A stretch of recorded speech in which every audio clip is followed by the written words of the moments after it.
This is the Kazdoy Closet. I'm Kazdoy. That's my closet full of all the stuff that I love. And today, I usually try to avoid buying 2 copies of the same film, but there's always exceptions, especially when that film happens to be in your own personal top 10.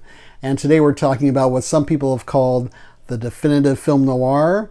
Some others have called an almost perfect film, and that would be Billy Wilder's Double Indemnity. I have 2 copies here on Blu-ray.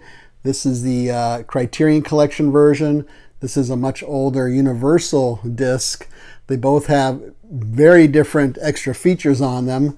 And I discussed this film in depth on an early episode. I'll put the link to that in the notes down below.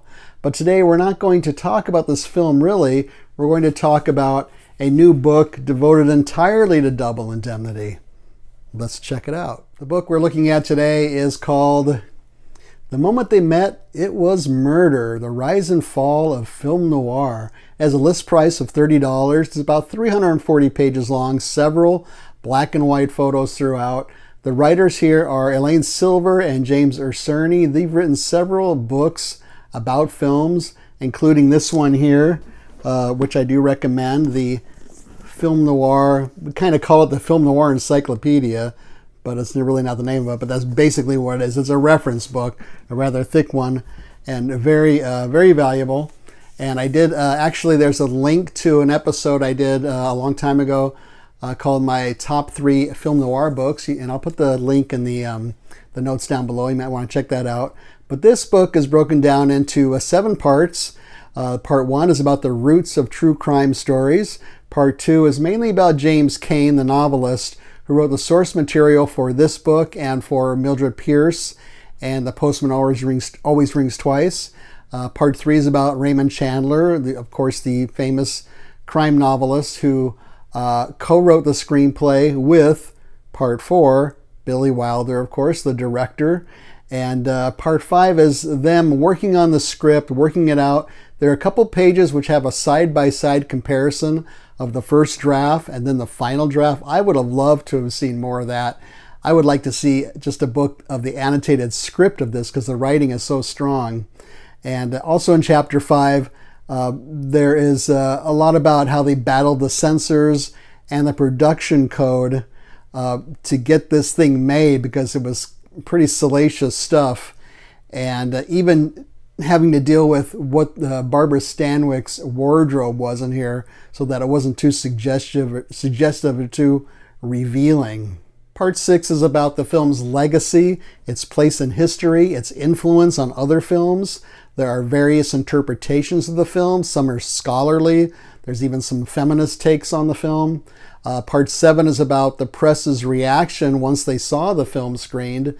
And then it's also about the rise of film noir, how some films copied this, some were, of course, more original, what the impact was afterwards on the writers, the director, and the stars. The last 100 pages of this book, so about a third of this book, is a synopsis.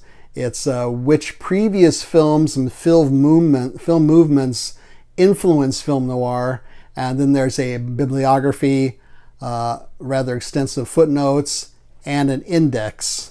So here are my own thoughts about this book.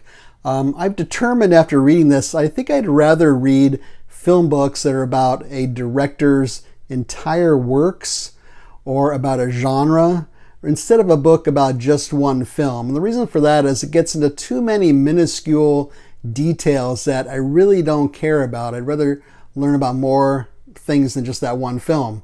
And here are just a few of those film books that I would recommend. The Stanley Kubrick Archives. This is really more of a coffee table book. There's actually a large version of this. This is the small version. You can get this for maybe $20 or $25. And lots of glossy photos, but it covers all his films, some very interesting information about each one of his films. I've read a book about only 2001: A Space Odyssey, which is another one of my top 10 films.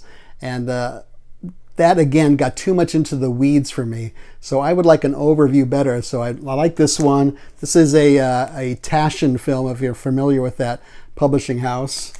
If you want to just have a reference book, like that Film Noir Encyclopedia, This one is pretty good, The Essential Monster Movie Guide. I think it's out of print, but you can find used copies of this, and it's like an encyclopedia format with ratings of different films. Of course, there's the classic Truffaut Hitchcock. This is a series of interviews that filmmaker Francois Truffaut did with Alfred Hitchcock, and it's an interview format. And then, as I mentioned before, if you want to know, instead of reading just one book about Double Indemnity, maybe check this one out, Conversations with Wilder. It's a series of interviews with the director Billy Wilder, and that Cameron Crowe conducted with him. There are a couple of criticisms specifically to this book that I guess I'll point out. Most chapters, I think like maybe the first 6 chapters, introduce various individuals by writing, what he could not know was ... And they repeat that several times in the beginning of those chapters. So maybe do it once is fine, but after a while, it just becomes a little forced. And I know it's a little overdone. I know it's a stylistic choice they made, but for me, it just became kind of distracting. Another thing, it's just kind of picky, is some pages here and there, the type is too light compared to the other page. I don't know if you can tell here, but you can see on this page, all the pages look like that. It's fairly standard dark enough, and this one is much lighter. That's not a fault of the authors. That's a production error right there. So bottom line, I think if you are obsessed with this film, you may enjoy it.